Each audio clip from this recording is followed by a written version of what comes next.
நவகிரகங்களுக்கு இடையே உள்ள உறவு முறைகள். பிரம்மாவின் புதல்வராக தோன்றியவர் தட்சன். அந்த தட்சனுக்கு அதிதி என்ற மகள் பிறந்தாள். அதிதியை மரிஷி முனிவர் மணந்தார். இவ்விருவருக்கும் காஷ்யபர் என்ற மகரிஷி பிறந்தார். காஷ்யபரின் மகனாக ஒளி பொருந்திய சூரிய பகவான் அவதரித்தார். இவ்வகையில் காஷ்யபர் சிவபெருமானுக்கு ஒரு வகையில் உறவாகிறார். அதேபோல தட்சனின் 27 மகள்களை மணந்த சந்திரனும் சிவனுக்கு சகலையாக கருதப்படுகிறார். காஷ்யப முனிவர் தட்சனின் மகள்களில் 13 பேரை மணந்தார். காஷ்யப மகரிஷிக்கு கத்ரு மற்றும் வினதை என்ற 2 மனைவிகள் இருந்தனர். கத்ருவுக்கு பாம்பினங்கள் பிறந்தன. வினதைக்கு கருடன் மற்றும் அருணன் பிறந்தனர். கருடன் மகாவிஷ்ணுவின் வாகனமாகவும் அருணன் சூரிய பகவானின் தேர்சாரதியாகவும் விளங்கினார். தட்சனுக்கு 60 மகள்கள் பிறந்தனர். அவர்களில் 27 பேர் நட்சத்திரங்களாக போற்றப்படுகின்றனர். தாட்சாயணி, பார்வதி தேவி, ரதி போன்ற புகழ்பெற்ற மகள்களும் அவற்றில் அடங்குவர். ஆனால் தட்சனுக்கு ஆண் வாரிசு இல்லை என்பது குறிப்பிடத்தக்கது. சூரியனுக்கு உஷாதேவி மற்றும் சாயாதேவி என்ற 2 மனைவிகள் இருந்தனர். உஷாதேவிக்கு யமதர்மன் பிறந்தார்.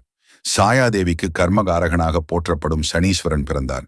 சாயாதேவிக்கு உரிய மரியாதையை சூரியன் வழங்காததாலேயே சூரியனுக்கும் சனிக்கும் பகை உருவானது என கூறப்படுகிறது. சனியின் தாய்வழி உறவினர்களில் குபேரன், ராவணன், கும்பகர்ணன், விபீஷணன், சூர்பனகை ஆகியோர் அடங்குவர். சூரியனின் வம்சத்தில் பிறந்த விப்ரஜித் என்பவருக்கு சுவர்பானு என்ற மகன் பிறந்தார். அசுர குலத்தை சேர்ந்த சுவர்பானு மகாவிஷ்ணுவின் மோகினி அவதாரத்தின் போது தேவனாக உருமாறி அமிர்தம் அருந்தினார். இதனால் கோபமுற்ற மகாவிஷ்ணு சுதர்சன சக்கரத்தால் அவரை 2ஆக பிரித்தார். உடல் ராகுவாகவும் தலைக்கேதுவாகவும் ஆனது. இவ்விருவரும் சர்ப்ப கிரகங்களாக அறியப்படுகின்றனர். ஒரு வகையில் ராகு, கேதுக்கள் சூரிய வம்ச தொடர்புடையவர்கள்.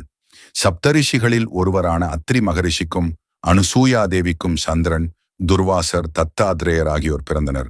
சந்திரன் நவகிரகங்களில் ஒருவராகவும் தட்சனின் 27 மகள்களின் கணவராகவும் விளங்கினார். துர்வாசர் தவத்திற்கும் கோபத்திற்கும் புகழ் பெற்றவர். சிவன், பிரம்மா, விஷ்ணு ஆகிய மும்மூர்த்திகளின் அம்சமாக தத்தாத்ரேயர் விளங்குகிறார். இவ்வகையில் சந்திரனும் சூரியனும் உறவினர்களாவர். முனிவர்களில் சிறந்த வசிஷ்ட மகரிஷியின் 10வது தலைமுறையில் பரத்வாஜ முனிவர் பிறந்தார். பரத்வாஜ முனிவரின் மகனே அங்காரகன் எனப்படும் செவ்வாய் பகவான் ஆவார். செவ்வாய் தைரியம், வீரியம், போர்க்குணம் ஆகியவற்றின் அடையாளமாகவும் சகோதர காரகனாகவும் பூமி காரகனாகவும் விளங்குகிறார். சந்திரன் ராஜசூய யாகம் நடத்த எண்ணி குரு பகவானை தலைமை தாங்க அழைத்தார். குரு முதலில் தனது மனைவி தாராவை அனுப்பினார். சந்திரனின் அழகில் தாரா மயங்கினார். தாராவின் அழகில் சந்திரனும் மயங்கினார். இருவரின் சேர்க்கையால் ஒரு குழந்தை உருவானது. இதனால் கோபமுற்ற குரு பகவான் சந்திரனின் மீது கோபம் கொண்டார். விவகாரம் மும்மூர்த்திகளிடம் சென்றது. சிவபெருமானின் ஆணைப்படி தாரா மீண்டும் குருவிடம் திரும்பினார். பிறந்த குழந்தையே புதன் பகவான். அவர் கல்வி, அறிவு, சாஸ்திரங்களில் வல்லவராக விளங்கினார்.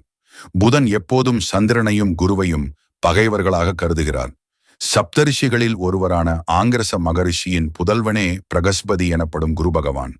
தேவர்களின் குருவாகவும் நவகிரகங்களில் மிக சுபகிரகமாகவும் போற்றப்படுகிறார். புத்திரகாரகன், தனகாரகன் என்றும் அழைக்கப்படுகிறார். பிருகு மகரிஷிக்கு கியாதியால் பிறந்தவர் சுக்கிரன். அவர் அசுரர்களின் குருவாகவும் சாஸ்திர வித்தகராகவும் விளங்கினார். அதே பிருகுவிற்கு பிறந்த பார்கவி என்பவள் பின்னர் மகாலட்சுமியாக அவதரித்து ஸ்ரீமன் நாராயணனை மணந்தாள். இவ்வகையில் சுக்கிரன் நாராயணனுக்கு மைத்துனர் ஆவார். அடுத்து என்ன தலைப்பில் கதை வேண்டும் என்று கமெண்டில் சொல்லுங்கள். தினமும் இது போன்ற கதைகள் மற்றும் ஆன்மீக தகவல்களை கேட்க மகரிஷி ஆன்மீகம் சேனலை சப்ஸ்கிரைப் செய்ய மறக்காதீர்கள்.